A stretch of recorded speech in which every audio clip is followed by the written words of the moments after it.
Okay, now we're live. Hey, now So I've tried to watch the newest New Horizons 3 times, and I still have not finished it because I keep on falling asleep. So either I was tired or it really didn't catch my attention. And it's not that it wasn't bad. no, Like no. it was like, oh, okay, I'm kind of, it's continuing the story. We got the robots and we got the Trumps um, uh, and then I don't know where you'd the manly men. The the I guess the homophobic race or the it's not even homophobic because they are, same sex race, but they're I don't even know what the Latin would be for it, but they're sex phobic, Yeah, or misogynistic. Maybe that's a better. They're a misogynistic race there you because go. women cannot be in charge of anything. Women are superior, are inferior species, should be eradicated. So maybe misogynistic. We'll call them that. Okay, Um, okay. That I think that works. Um, so uh, yeah, we went live mid conversation here. So welcome. It is Friday, July 29th. It's 9:35. Nobody's watching as usual, but that is totally okay because people always watch this shit later. unless Lisa's on. Now, if Lisa was on, oh my God, we have like 20 people watching. I I show know. up, everyone's like, oh shit, it's that guy. Yeah. Move fast. So that's Uh, okay. Actually, Lisa and Alexa went to the gym. So with Lisa's schedule, and Alexa's schedule, they're actually going to the gym together, which is pretty cool. Uh, excuse me. So yeah, um, so for what I saw, let's say I'm trying to think of the last thing I remember. So the last thing I remember was uh, let's see. So Ted Danson's character had already been killed. Yep. No more cheers.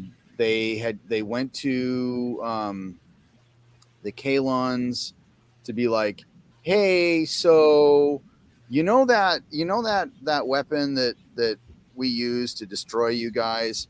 So yeah, we kind of misplaced it.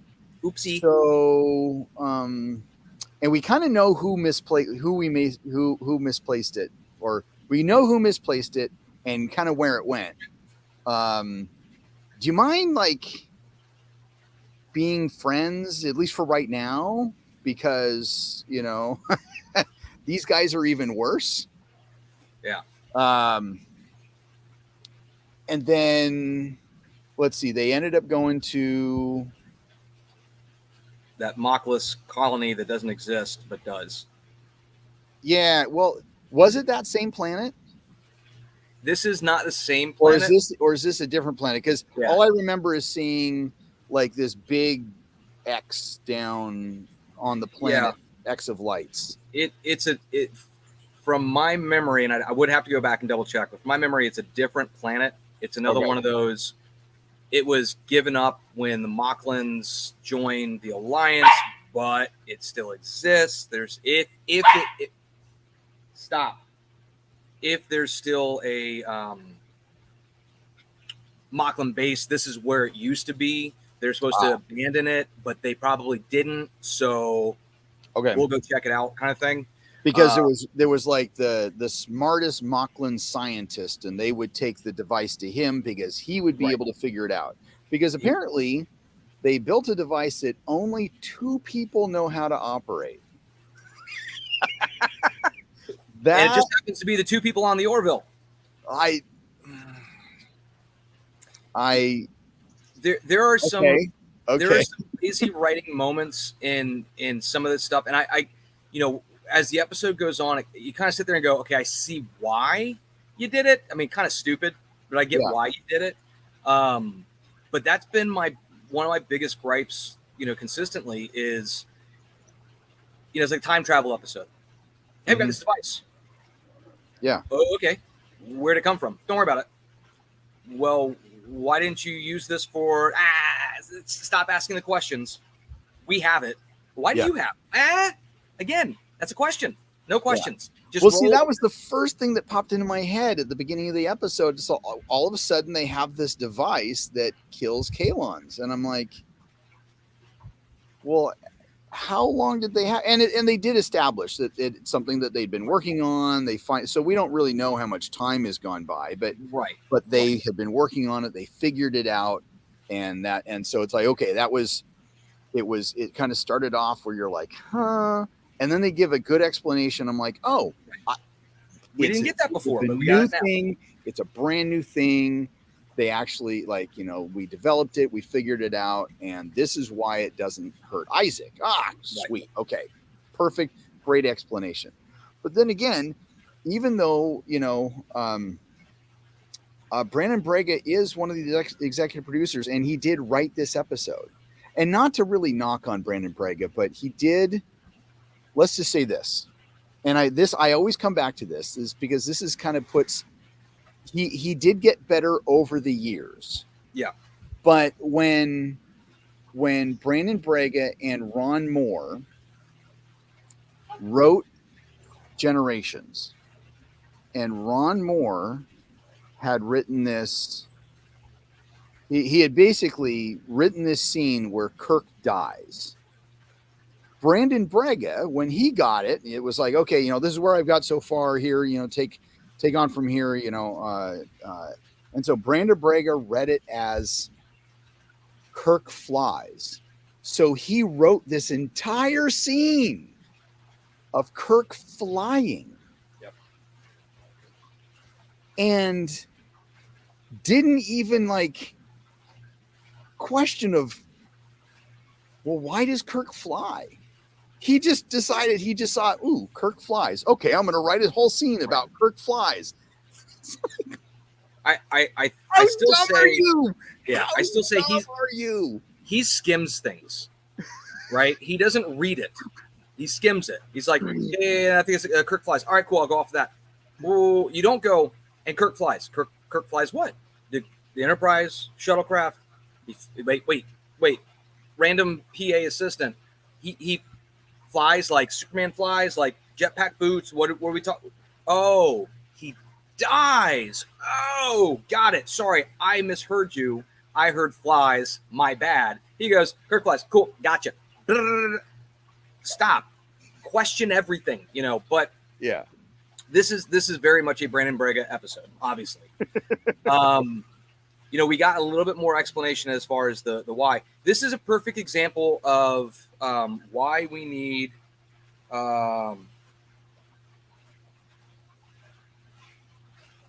somebody just left me a voicemail saying, I guess I'm catching you at a bad time.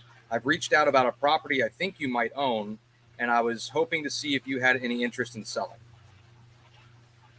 I get those sometimes. No. It's like, no, I'm not interested in selling. I got a call. I took my truck in. I know this isn't nerdy stuff, but I took my truck in to get it to just have normal service, oil change, tire rotation, that kind of stuff. And then what was it?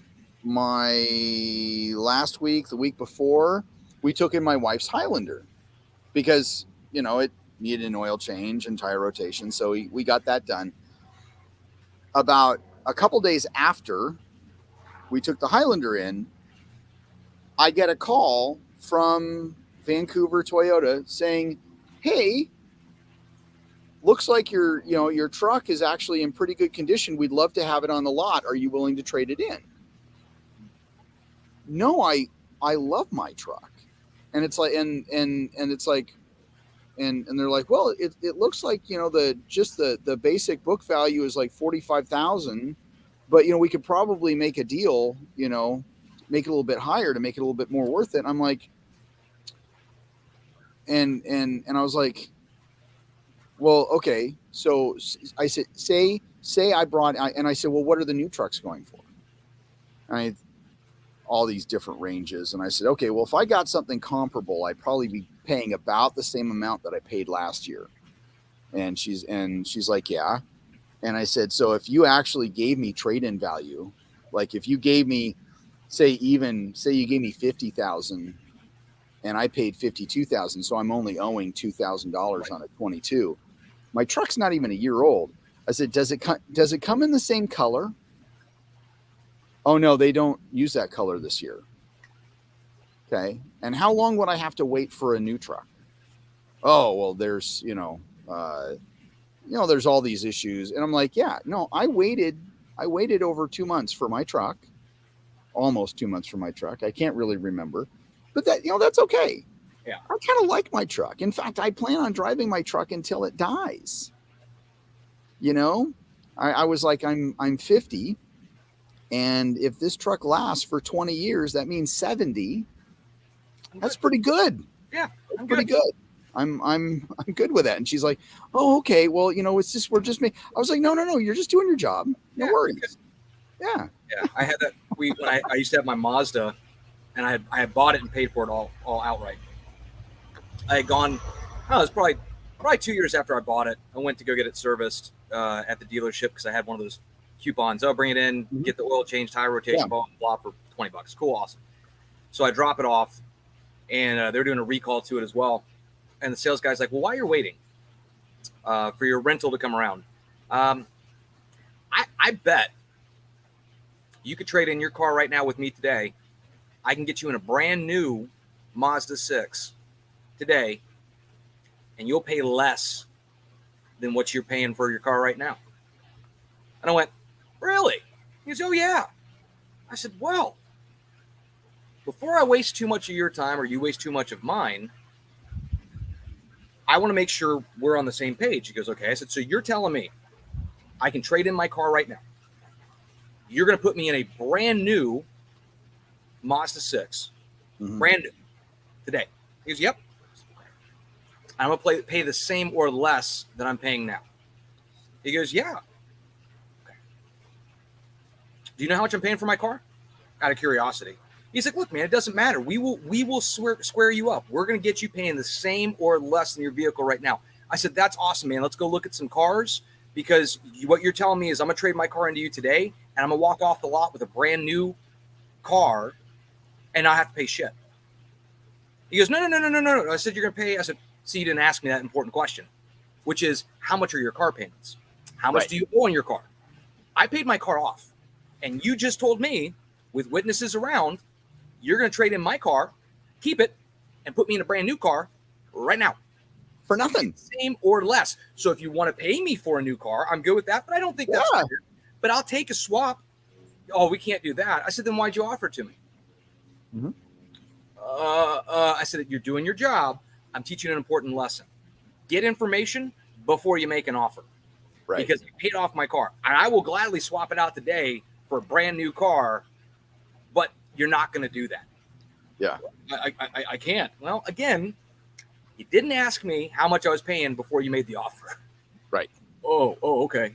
You're doing your job. I'm just teaching a lesson. I'll take the rental and I'll come back and pick up my car later. Yeah. But, it's all the cold calls. If I answered that call, somebody in Jacksonville, Mr. Ray, so we see you have a property for sale. No, I don't. What property? Well, you own a home. Yes, I do. You want to sell it? No, I don't. Yeah. Stop wasting my time. This is the second time you called me today. Piss off. Anyway, all of that aside. Yeah. So again, this is a Brandon Braga episode. Yeah. There were some hardcore Star Wars vibes in this. Mm-hmm. I don't know if you remember when they do their attack run on this research facility. They even, in a lot of ways, stole a shot from Star Wars, because you have. Let me back up. To see a massive fleet. Yeah. Of all the same ships in the opening moments in this cluster circle. Right. Was weird, first and foremost. But man, with the budget you guys are spending on, you really think you could build some different style ships?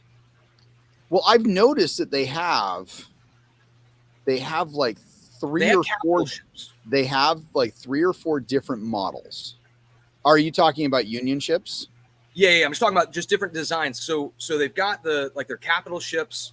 It's the Orville, bigger, and an extra lower deck.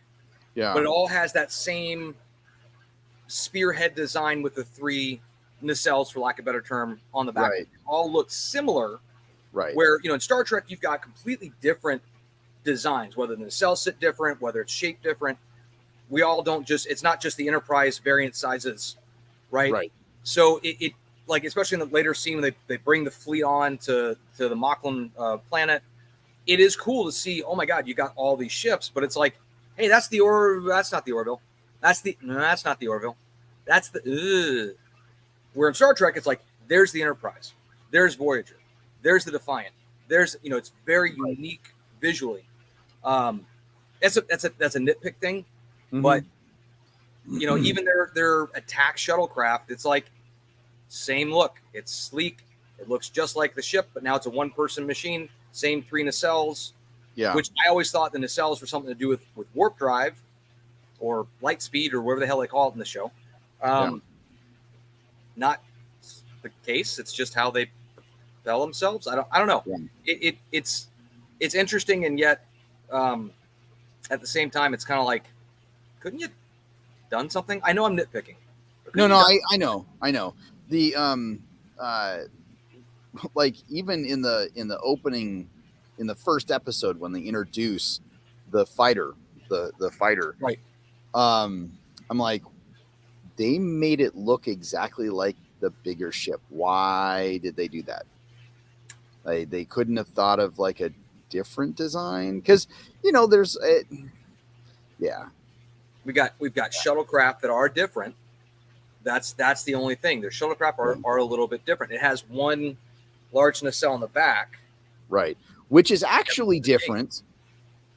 Which is actually different from the shuttlecraft that they had in the first 2 seasons. Correct. And this one can apparently do warp drive, much like Star Trek, which I'm okay with. I have no problem with. But again, I just, little things, right? Build up the mythos, little things, right? Right. But, again, it wasn't a bad episode. If I have to nitpick about the ship design, and which is just a general statement over the show versus the episode. Right. But like I was saying, that so they go into they attack the colony. As they come down, you've got 3, and I was waiting for the "Hey, Red Leader" type commentary, but you've got 3 ships flying in that V style formation. They come from above screen down into this trench, and then you got 2 fighters come up right behind them.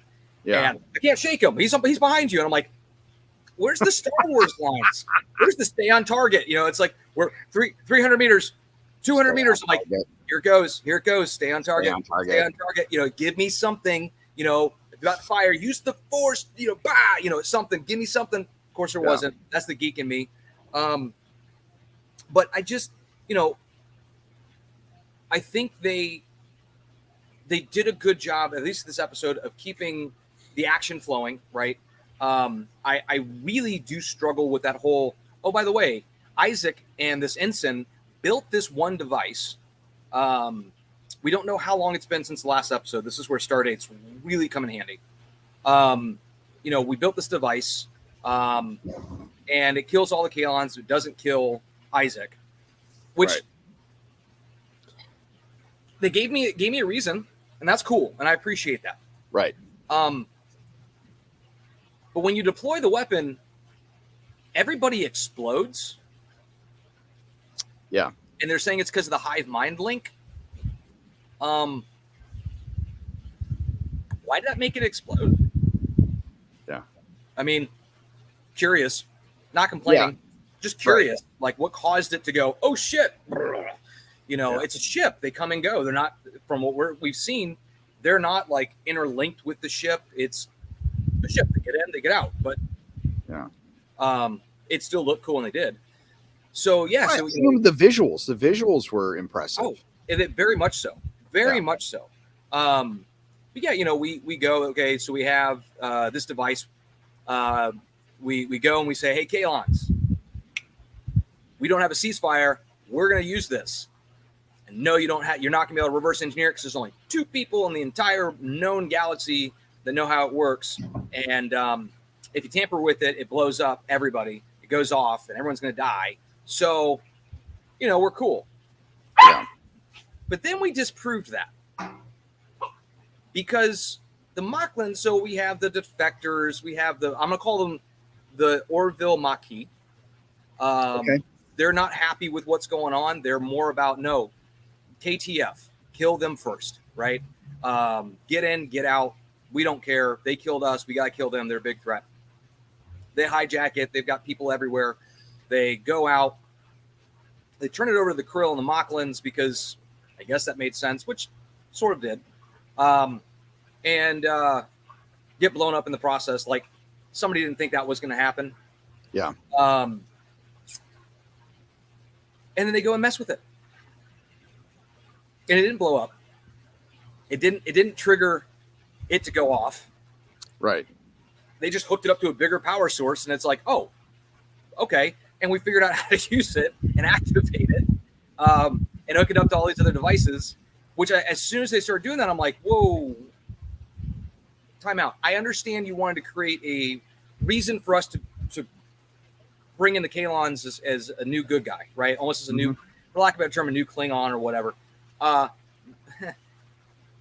Didn't you just say 20 minutes ago that if you mess with it, it's going to blow everything up? Yeah. Did we forget we wrote that line, or was that a bluff? I mean, if it was there a cut scene where it's like, good job on bluffing about that? Well, if they knew they could get it and reverse engineer it, we'd be screwed. I mean, Yeah. I would have been okay with that. But anyway, I digress. They did a good job building up ramifications, building up reasons. We go through all the battle scenes, which was very beautiful. We come to the point of, okay, well, we can't shut it down. The only thing that we can do is overload it. You got 2 minutes. Everybody get out. I have to stay. So the ensign stays behind. I didn't really care for her character. I'm not going to lie. I felt like they missed a lot of opportunities with her. But she did. So. Oh, they killed her off? I didn't see yeah. that part. Yeah, she sacrificed herself, which that was the cool part, right? Okay. And that's where her character, I was kind of like, got it. So in the last moments, and you'll go back and watch this, but in the last moments, she's sitting there, everyone's escaping the planet. She's sitting there, you see this little countdown timer going, and her friend that she was in love with and everything, they get a really good close-up of her eyes as this quantum engine starts exploding. And she says, Amanda, I'll see you soon. Which that pulled a little on the heartstrings, right? Okay. You have a death wish, but you sacrifice yourself for the betterment of everybody, including your enemies. And at her funeral, Isaac gave a very good speech. Can't quote it. Only watched it once, but it was something to the effect of, she was my enemy, but I considered her a friend kind of thing. She sacrificed herself for all of us, and they gave it some gravitas. Right. Then you have they captured the Krill leader, Ed's baby mama. Yeah. And you get a moment with the two of them where he's like, "Listen, you're going to Earth, and you're going to be tried for war crimes. You got to think about our daughter. Where is she? She's safe. Well, I think she would live a good life where she's going to learn about all aspects of herself here with me." And she does if you want to see her, you're going to let me out of here and give me a shuttle. Otherwise, I'm not going to tell you anything. She's hidden away. You'll never find her. And he doesn't let her out, which I thought was an interesting sacrifice. Maybe that's the next episode. He goes to try and find her, or, who knows? Right. But, it's at the end of it, the Kalons are shown that Earth and the Alliance are not the makers. They are not the people that treated them poorly. Don't go on past experience, go on current action type thing, which I thought was a very good message. I really did. I think that, sometimes they can be extremely heavy-handed in the Orville wokeness of the messaging this message I really resonated with because it doesn't apply to any necessarily a race. It's just a message of just because this is the past doesn't mean people can't learn from it or should be held accountable to your past traumas. Allow them the opportunity to prove that they've grown, or this individual will not do to you what's been done to you in the past. I thought was a good message. And so it ends. Kalons are a probationary member of the United Organization of Allianced Member Worlds, or whatever the hell they call it. That's how we end the episode. Interesting. So, you know, again, I look at we still have one more episode left. I look at the release order and really feel like anybody that's by the time the season's over, right? There should be a different watching order, and I might put this together and we can share it maybe next week.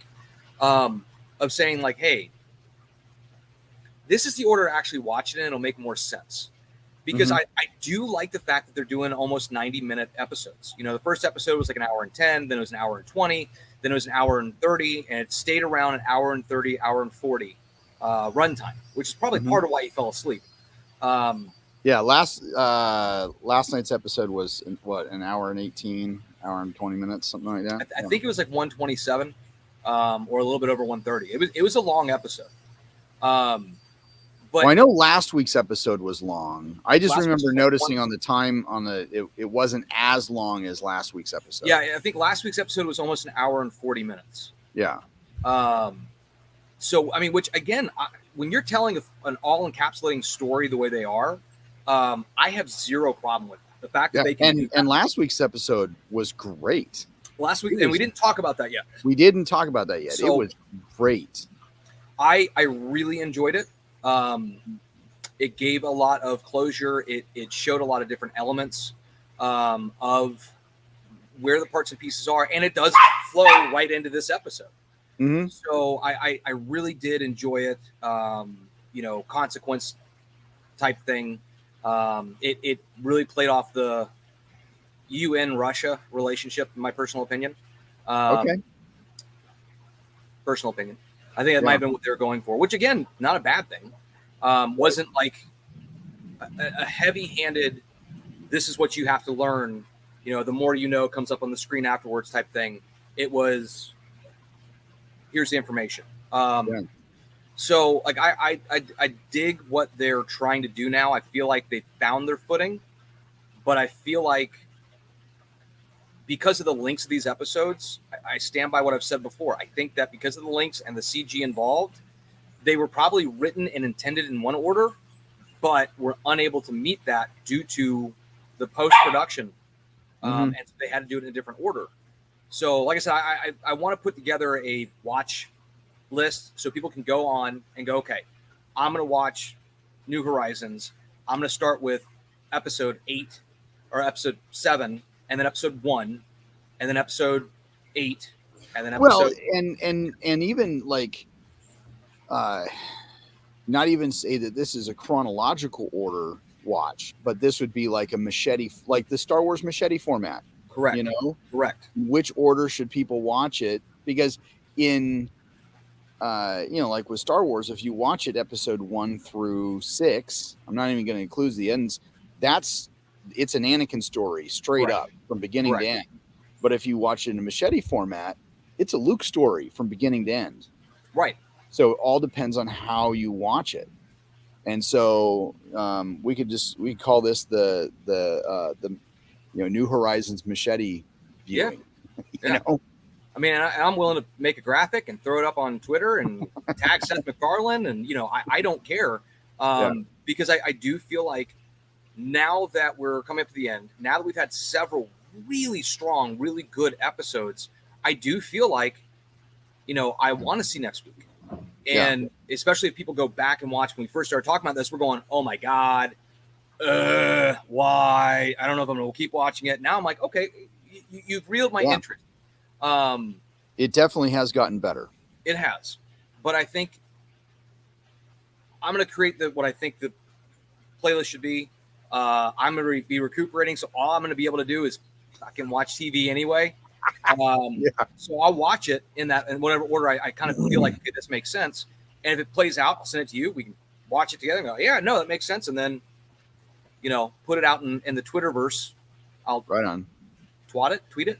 What's the past tense of? I don't know. Anyway, we'll get it out. I always like the couples retreat term. I don't twat. I don't twat. I don't twat. That's exactly where I was going with the twatting. I don't twat. But I think it's as a whole, right? And we always do this when we've been watching all these shows for quite some time now, whether we're discussing offline or online. We look at and go, this episode, but then we have to look at the whole season, right? And go, as a whole season, this was good. I mean, we have one more episode left. They could change my mind. They could have a really bad episode where I go, you literally just undid everything you've done. But right now, if they do another episode for the finale, like they did for the past couple, I'm going to give this a solid B-. I'm seeing people online. This is better than Star Trek. This is the. Sorry, folks, and I'm not being biased. I disagree wholeheartedly that it is better than Star Trek, maybe Discovery, but the rest of it, no. I think there's a lot of stuff better than Discovery. And I'll still watch the next season because this is Battlestar 1980 is better than Discovery. Buck Rogers, the 80s version. Oh, better than Discovery. Okay, so I actually bought the whole series, all 2 seasons. And yeah, because I was like, I got it on DVD and I'm gonna watch it. It is so painful to watch. It is. But Aaron Gray. Yes. Not hard to watch at all. No. So I still remember going to Universal Studios in California as a kid during the Battlestar Galactica show, and they had the Cylons on one of their movie rides. I think it was the backstage ride. I remember seeing it and freaking out as a kid. They're gonna get us. My parents were like, dude, it's relax. What do you know? That's a robot. I know it's a Cylon. They're like, no. Calm. That's not like a real robot. That's like an animatronic. I'm like, but it's a Cylon with okay. Yeah. So, although I knew Jaws wasn't real, but no, when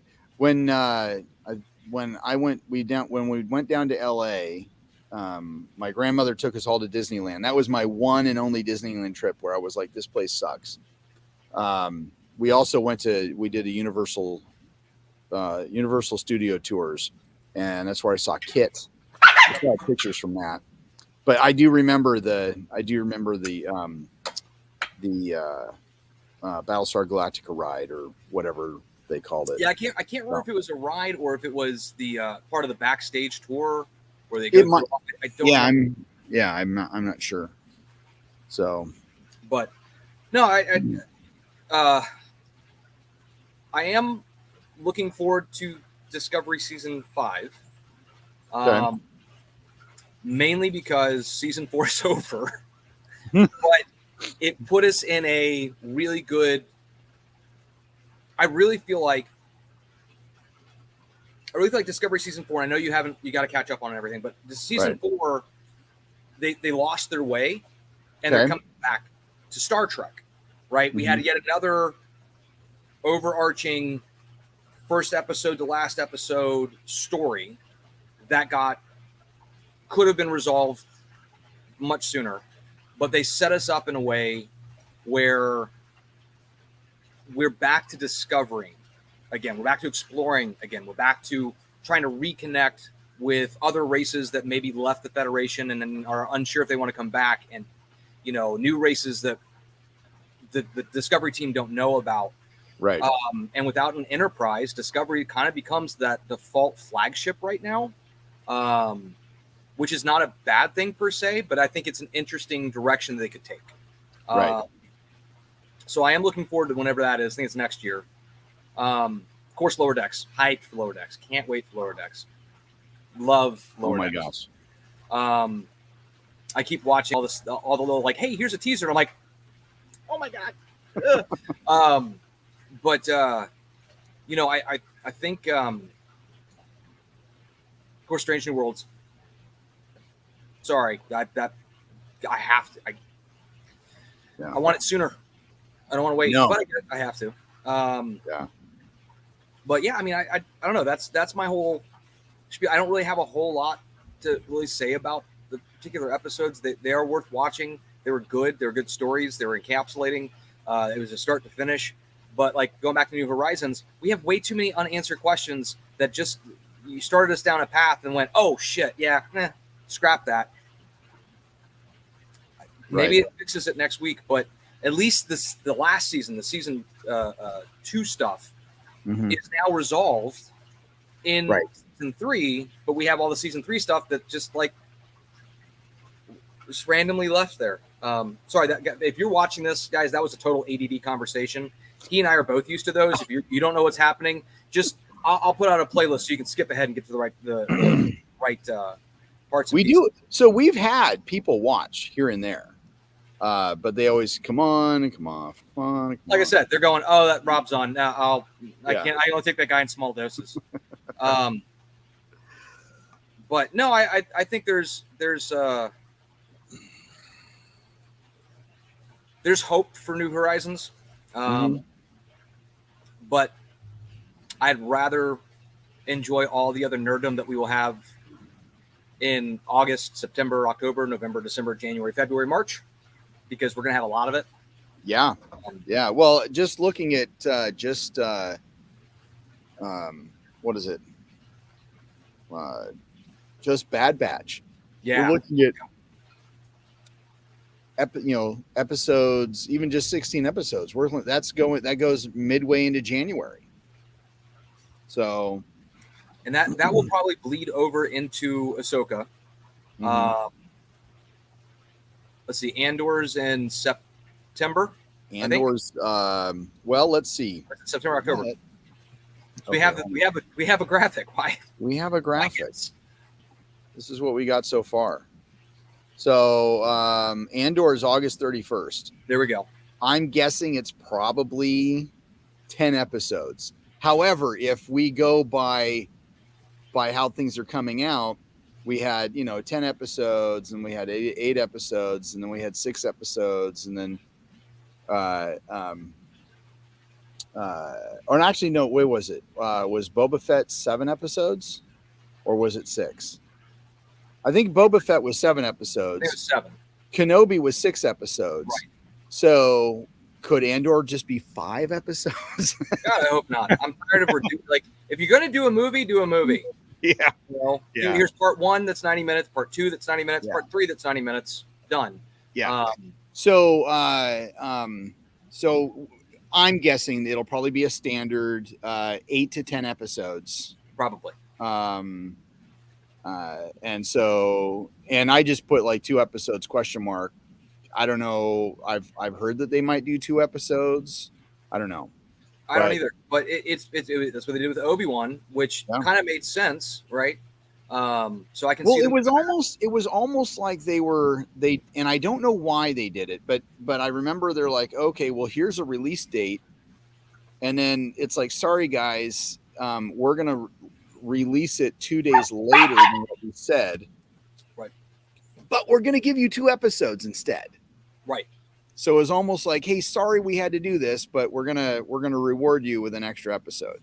I'm willing to bet it was probably just because in the test viewings, people were like, what happened? Yeah. If you just watch the first episode, you're kind of like, and like, I don't see a reason to keep watching this at this point. Like, he's working in a meat factory. Okay. Well, I think the first episode ends with her, with that lady going, "Are you getting on?" Right. That's exactly how it ended. Yeah. And so it's like, okay, well, so it's one of those where it's like, well, okay, well, we kind of want to see where he goes, but so I don't know. We'll see, but no, I think, and then you've got all the other Star Wars shows that don't have release dates. They're starting to film now. So we'll get a lot of stuff from that. I'm interested in the Lord of the Rings series. That's why you put it up there. I I think that could be really good, or it could be like, whatever. Because it's all new story. Of course, Cobra Kai, Lower Decks comic. They released the cover for the second issue. They did. I'll send it to you. I saw it on Twitter this morning. I know you're super excited for Survivor. Never been a show that I watched it for a while, and then I worked for the company that did their audio, and then I don't know if they still have the contract or not. And I was like, I'm mad at this company. I don't want to watch Survivor anymore. And then Bad Batch, and of course Mandalorian and Ahsoka. Picard's going to be great. I'm really looking forward to that. There was a comment or a question asked of Patrick Stewart at San Diego Comic-Con. I think I sent you this article. I may not have. Where they asked him about the rumor that there would be a Picard movie at the conclusion of season 3. Yeah. And they said, is that something that you would be interested in? I think was how it was phrased, not how the article said it. And he said, yes, absolutely. The article kind of implied that means it's happening. I don't think that's the actual question. I think the question was, are you interested? And he was like, yes, absolutely. I think there's more to be told. But I'm excited with how everyone is like, look, there is new stuff that's introduced and there's old stuff that is answered. And it's great for all of us to be on screen together. And Jonathan Frakes coming out now and going, hey, I really, really, really want to get in at the ground level in the writer's room, help develop a Star Wars show from the ground up. I honestly would like to see them play in the Discovery universe. I've talked about that before. I think that's very untapped. You don't have to worry about mythos. You don't have to worry about changing or potentially retconning something. You are literally going, it's an open book. Well, that's the best place to play in. Why not? Yeah. There's watching Enterprise, and Dan is one of the things I'm sure somebody has already done it, but when Daniels is talking to Archer and he's like, oh, it's like 900 years in the future. Right. But then Enterprise, Enterprise is roughly 100 years before the events of the original series. Right. And then you have them going, 935 years or whatever random number they chose. Right. Voyager or Discovery did. So say just round number of a Discovery's new seasons are taking place about 150 years before Daniels. Right. When did they say? I'm curious. How long did the burn happen? I don't remember off the top of my head. I want to say it was like. I want to say it was about 100 years, or I was thinking like 50 to 100 years. It was a generational thing, and all the ships, of course, explode, and then we can't figure it out. And now it's been solved, so we have warp drive back. So I'm interested. Again, this is why I'm interested in season 5, because we had another galaxy destroying but brings everyone together kind of event, which that's fine. Got it. Whatever. Moving past it, but we have an opportunity now to get back to what Star Trek is. And I think that they've learned a lot through the show, and I think that they will do it well. We'll see. But we've got, we can do a temporal thing. We can do, and that's the one thing I want to go back, and I can't remember the name of the episode from Voyager, where they had to constantly pull 7 of 9 back and forth from different timelines to save. Yeah. I don't know the name of the episode, but I want to say maybe it's even in the last season or the. It is the last season. Yeah, it's the last season. I remember that part. But I think they mentioned time, like, oh, this is the X century, or this is this year. I'd kind of like to go, okay, compare notes, and is this something that we're past, or is it something that we're going to come up to, and maybe Discovery's a part of that, or fires it off? Is that the new season? We start.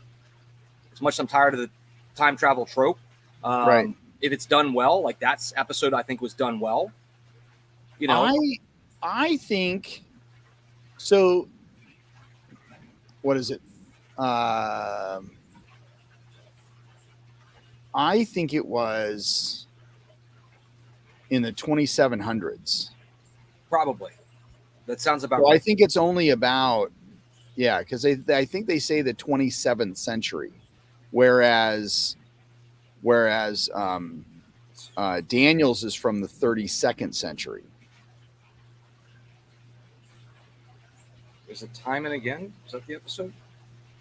I don't know. Nope, that's season 1. Hold on. Time travel 7, 9. Relativity. Is that what it is? Yeah, because that was the name of the ship, and that was the end of season Oh. 5. We were both wrong. Oh shoot! Let's see. Because they were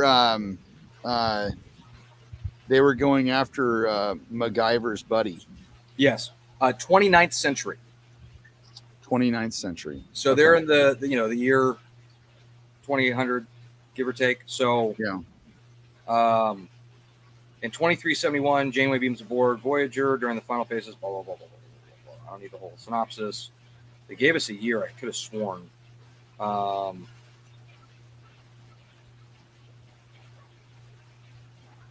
blah blah blah blah blah blah blah blah blah blah blah.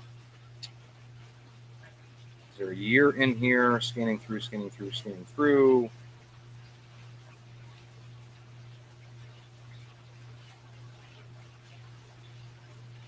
Act 3. Nope, they just leave it at the 29th century. So, that would be kind of a cool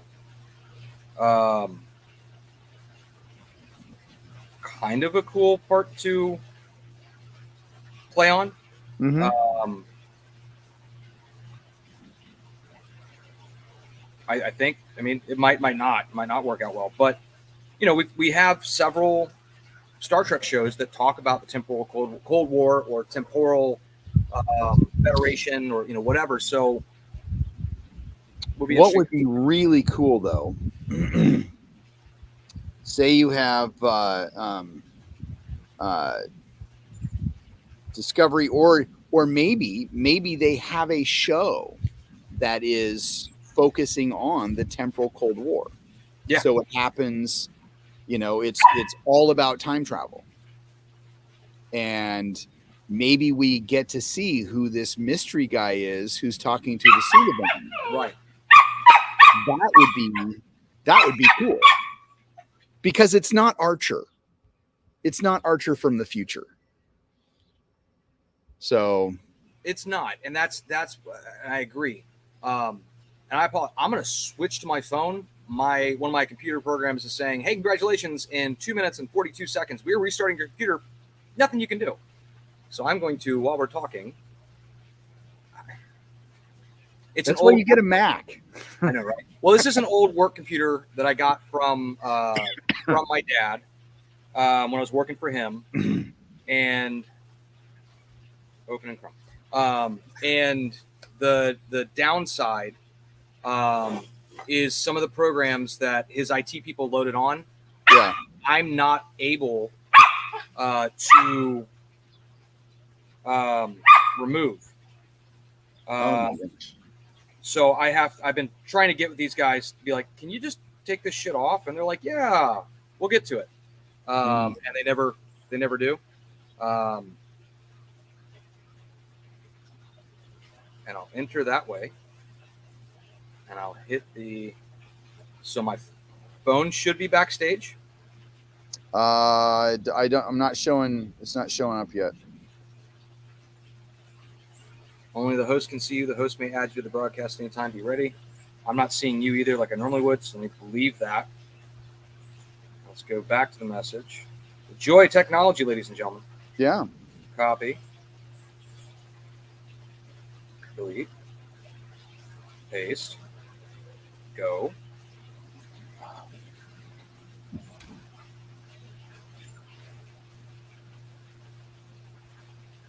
enter studio. Oh, there we go. Hey, All right, so I'm going to add you here and remove you here. There we go. There we go. My computer's now restarting. And then we're going to Some really interesting things. So I go to remove. I hit this little thing up in the corner. It says ban from studio, kick from studio, edit mic settings. I think that's pretty funny. That's what happens when I drop too many F-bombs. But no, like I think there's a lot of potential for Star Trek where to go. And I really would like to see them explore the stuff like that, because there's a lot. There's a lot of that we get those snippets, right? And a lot of the writers' rooms go, this was kind of cool. Let's pull on it, which is really obviously Voyager before Enterprise. So Enterprise is like, oh, well, they did it in Voyager.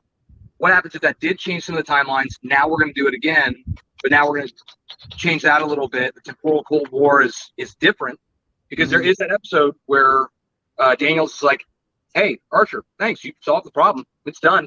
We don't have to worry about it anymore. Yeah. But does that mean it didn't? Oh, my God. Are you serious? That was it? You're already back up and running? Oh, my God. Gotta love solid state drives. I'm going to stay on my phone. I don't care. Yeah.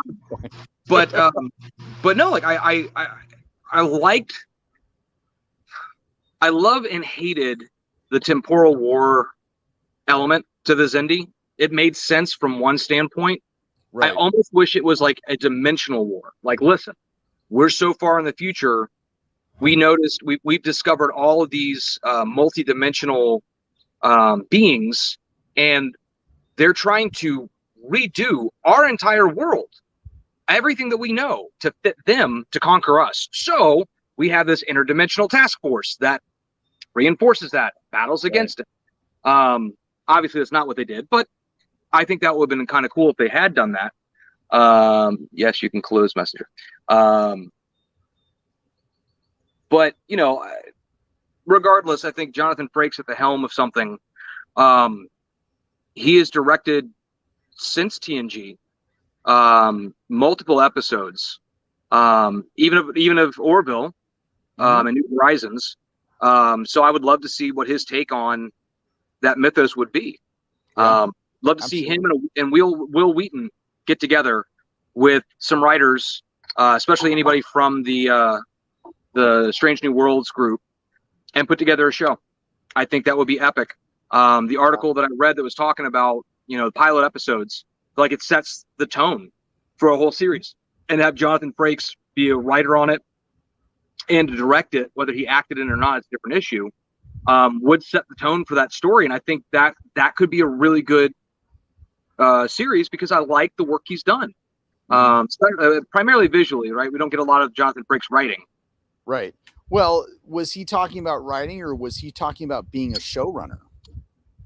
So it was a little bit of both, right? So he was saying that, you know, he would like to be the showrunner, but he'd also like to be able to be a part of the writing process, to really have his hands in that cookie jar, so to speak, and help build something from the ground up. He feels like that's really where he wants to devote his future time to. It was part of that one of the new Star Trek podcasts where cast members come on. I read that same article. Yeah. I just haven't watched the podcast. So didn't watch all of it. Not for any reason in particular other than I got distracted and squirrel, you know. Yeah. Ooh, let me can I change my camera? Mirror my camera. There we go. Okay. Sorry, I saw a lot of my finger there. This way, when I point to the left, it points to the left, not point to the left and points to the right. Throws me off. But my dog wants me to summon squirrels. Every time you hear my dog barking in the background, yeah, she is wanting me to. There's a pole for my cover on my patio. That's where the squirrels they climb the screen, they run up, and they always hang out over there. Yeah. So she thinks that's where I can summon them from. Okay. So she'll pace around it, look at me, and go, "Burr!" And I'm like, "No, burr, no!" And then she'll start whining because she thinks I can magically summon her little chew toy friends that she'll chase around the yard. So I apologize for those watching. My dog's, she's annoying as hell. I love her, but yeah. Yeah, I would. I think I would get behind anything that Jonathan Frakes is associated with. So, in fact, it's funny because I think I heard the rumor that they wanted to pass, like, before Gene Roddenberry. No, let's see. Gene Roddenberry handed it off to Rick Berman. Right. And I want to know, I want to say that they actually offered the Star Trek producer, showrunner, head person, instead of it being Rick Berman, that it was actually going to be Nimoy, Leonard Nimoy. That would have been cool. And then I heard at one point it was going to be Adam Nimoy, like later on. Right. But Nimoy turned it down. Of course, Adam Nimoy turned it down. I don't know where Alex Kirkman came into it. Is he one of J.J. Abrams' cronies? I think he is. He is. Yeah. Even though, like, back when Voyager and DS9 were going on, we all thought that Rick Berman was ruining Star Trek, when it really was Brandon Braga. Sorry, Alex. We absolve your sins, my friend. Yeah. And so I think, everybody has their own idea. I do really like that Gene's kids are more into the show now. Yeah. And that it shows with Strange New Worlds. Absolutely. I think it really goes back to, it's part of the reason why it captures that passion and excitement, I guess, best way to phrase it, of the original series, and why so many people are like, oh my God, this is now my Star Trek. Yeah. Self included. This is like what I recognize. And I always go back to there was an interview, and I can't remember where I heard it. I heard it early on, but and I know it's been repeated here and there. But Jonathan Frakes, who actually shares a birthday with Gene Roddenberry, I don't know if you know that. I do. But he and Gene, he said he used to just sit in Gene's office, and Gene would talk about the future and how wonderful it's going to be, and just this, and to know that he and Gene connected over that, and to have him eventually like take over, like that would be like Gene taking over Star Trek again. Right. Even though, Gene did, he brought in the Next Generation. He was only involved, well, really his, if you go by the history books, his lawyer was more involved than he was, but it was really, his ideas that started everything. It was the writers that created the world, that created the stories, but he's the one that created the world. So it'd almost be like if Jonathan Frakes became a showrunner of a series, or even the head dude, that it would just be like Gene coming back. And I don't disagree. And with Gene kids, I think it would. I think the world of Star Trek would change. Yeah, for the better. Yeah. Now, and we've talked about it here, right? I get where, like, William Shatner recently is like, Gene would be rolling in his grave if he saw the level of wokeness that's in Star Trek, and it's disappointing. Yeah. And I don't disagree. We've talked about that, right? Where Star Trek has been a woke program. Yeah. But it's not been a woke program. It's something that has always left you going, wow, I see both sides to it. Wow, I have something to think about. Wow, I can't believe they did that. That's interesting. You know, it's like I've said with Discovery, one of the things they did, which I really applaud, and I think it was done very well, is they never address anything when it comes to sexuality, sexual identity, any of that stuff. They just let it exist. And I think that's, you know, Morgan Freeman had an interview with, I think it was Charlie Rose, where Charlie Rose asked him, like, hey, how do we end racism? As a black man, what's your thoughts on how do we end racism? And Morgan Freeman's response was, you stop calling me a black man. I stop calling you a white man. We understand we're men. And that's the beginning of how we get there. You know, we start categorizing.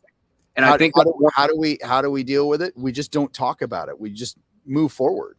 Well, you understand it's just a label, right? It's a label that creates stereotypes. Yep. And, you know, I have plenty of friends of every spectrum, every race, every religion, every sexuality, everything in between. And there are amazing people that are nowhere near the stereotypical insert whatever, that I don't judge people. And I say this from things that have been said to me. I don't judge people by who they are, what they look like, sexual orientation, religion, whatever. I judge it based on how they treat me and treat others. And I feel like that's a very Star Trek trope, as much as I hate to use that term, in that you're not my enemy. You are someone I want to talk to, get to know, and then decide if I want to keep getting to know you or not. It doesn't mean I dislike you or disapprove or whatever. My personal opinion of your life really has no meaning because it's your life. It's a very Star Trek thing.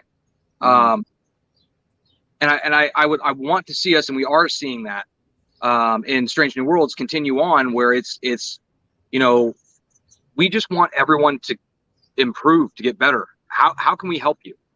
You know, how can we make that happen? And that's the focus, which I love. It's what draws me towards it. It's not, oh, you're, well, because you're, we can't do anything with you. We hate you. We have to destroy you. We have to obliterate you. And when they show that fanaticism, when done right, you get groups like the Maquis where you can sit there and go, I get why you're doing what you're doing. Yeah. The Starfleet people are going, I get why you're doing what you're doing, but you got to stop. Let's try and resolve this differently. You don't have to go out and kill all the Cardassians because they killed us. Like there are channels we can go through. There's ways to do this and not increase a body count. You know, sometimes, you have to fight. Sometimes, unfortunately, violence is the answer, but it's not the first answer. Right. And I like that, you know, and that's always one of those things that has drawn me in and made me feel like it's a core principle to Star Trek. Is it's not necessarily about diplomacy per se. It's about empathy. Personal opinion. The opinions of Rob Ray do not reflect upon Mish Handworker, nor does it reflect upon Nerdy News on Fridays. But there's your disclaimer. But I mean, that's my thought, right? I've always felt that, you know, when we have things like when we look back historically, and you and I've talked about this, and I don't know if we talk about it on the show or offline, but, you know, like Kirk kissing Uhura. As kids watching syndicated TOS, we're going, I can't believe he kissed Uhura. It had nothing to do with, I can't believe a white guy kissed a black woman, right? It was, I can't believe they kissed. Oh my God, that's Uhura and Kirk. Yeah. Those other elements never came to pass, right? But at the time, it was a big issue. It's all about, I would say it would be, it would fall under the nurture, because I just saw a meme the other day, and it says, my daughter says, oh, look, Daddy, we're twins. And there was a picture of this little white kid and this little black kid standing next to each other with the same shirt on. Yes. Like, the same dress. Yes. And it's like if we could all see the world through the eyes of a child. Yeah. And it's like, because all they saw were wearing the same shirt. They didn't give a shit what skin color they were. Nope. I mean, no. And I think that goes back to, in a lot of ways, why Star Trek was, from my understanding, and please correct me if I'm incorrect in this, my understanding is that's why Gene wanted it to a degree to be kind of a kid's show, was planting those seeds. It was not, yes, there's some studio involvement, but it was, I don't think it was ever designed to be a kid's show, though. I think it was just designed to just be a show. I know that Star Wars, like George Lucas, has always very been, much more that it is a kids movie. It's a movie for kids. But I don't remember Gene ever talking about it being a kids show. And I may be confusing the two or crossing the two over, because that's what I remember as a kid watching the animated series with the same elements. So I may be mixing my head. That's why I always phrase when I'm not 100% sure. Correct me if I'm wrong. But I feel like it was extremely impactful, especially to those of us. I mean, right? We go back and look at Free Enterprise. He's 12, right? It's like, oh my God, this shaped me as an adult. We look at you and I. This is what shaped us as adults. Is the show. I look at my cousins that are huge Trek fans. This is what shaped them as adults. My aunt who watched TOS as a kid, as it was played live, it shaped her as an adult. So I think there's a lot of that's probably playing into my playing into my recollection as well. Sorry, that's my other personality yelling at this one. That's okay. But but regardless, I think any show that can do that can have those messages without browbeating, that can teach those core pieces of the humanitarianism that Roddenberry really wanted us to have those conversations, to have that understanding, I think are very important to society as a whole, which is also why Star Trek is global. Star Wars is global. It's not just an American thing. We have lots of just American shows, but it's global fanaticism. And everyone has a story of why certain characters or why certain episodes or why certain shows resonates more. Which is, to me, it's a beautiful thing. Yeah. Well, on that note, very positive note. Yeah. It's been an hour. I gotta get some stuff done today. My tea is actually gone. It's been gone for a while. Usually I haven't ended my tea. I haven't finished my tea, but I actually ended it. And it's getting a little warm out here. Even though it's cooler out, you'd probably be like, "Oh, dude, it's so nice and cool out here." Probably. Yeah. But I am not gonna lie, I do have a little bit of sweat on me. It is very comfortable here in Florida. We were talking about this before we went on air. It is very comfortable in Florida today. I think the heat index was 105, but partly cloudy. The sun's not out. It's a little humid. I got a little bit of sweat going, but it is definitely a nice day. But no, I got a call coming up at 3 with a client being out on medical leave. We got to have a call with them, address some fires. But I got my surgery on Tuesday. I will still be here next Friday because, my God, I'm going to be so bored. I have to do something. So I'm going to try and catch up on some Star Trek. Oh, and we can't end this show without wishing Will Wheaton a happy 50th birthday. Will, the ever-present Star Trek fan that he is, the nerd's nerd that is Will Wheaton. Happy 50th birthday, buddy. Yeah, absolutely. Star Trek would not be Star Trek without him. And I mean that in all honesty. I think he contributes more. Really, I mean, as much as he gave to TNG, he's contributed a lot more after his time when it's come to the pre-shows, post-shows, the sharing of stuff, the involvement, the fan interactions, and the fact that the guy is an adamant fan in and of himself. Absolutely. Nothing but love to Mr. Will Wheaton. Yeah. So, happy birthday, Will. Rob, until next week. Well, hey, buddy. We'll chat back and forth, but and I apologize for any Rob coming out of anesthesia messages you may or may not get. They're out to get me. As my wife will say, last time I had knee surgery, she came in in recovery with the phone. So like, hey, we just pulled him out. He's coming out of recovery. He's been sitting for about 20 minutes. He should be waking up here in a minute. She's like, cool, can I go back there? And they're like, well, I mean, yeah. She's like, I just want to record him and see what he says when he wakes up. They're like, oh, yeah, cool, come on. So she recorded me, and she's like, I was so disappointed. I'm like, why? Because I have no memory. Like, I just remember waking up in my hospital room. And she's like, Because I'm like, hey, you went, why are you recording me? She's like, your eyes were closed. And I'm like, how do you know I'm recording you? Because I know you. Stop recording me. She's like, well, do you know where you are? Yeah, I just got out of surgery. Why are you recording me? Are you still recording me? I don't want to open my eyes. I'm too tired. Can you just stop? She's like, you're not fun when you wake up. You're not a pirate or anything crazy. And I'm like, my subconscious doesn't have time for the bullshit. That's all it is. I don't want to be a viral sensation. Oh, that's so, all right. but yeah, man, we'll talk more.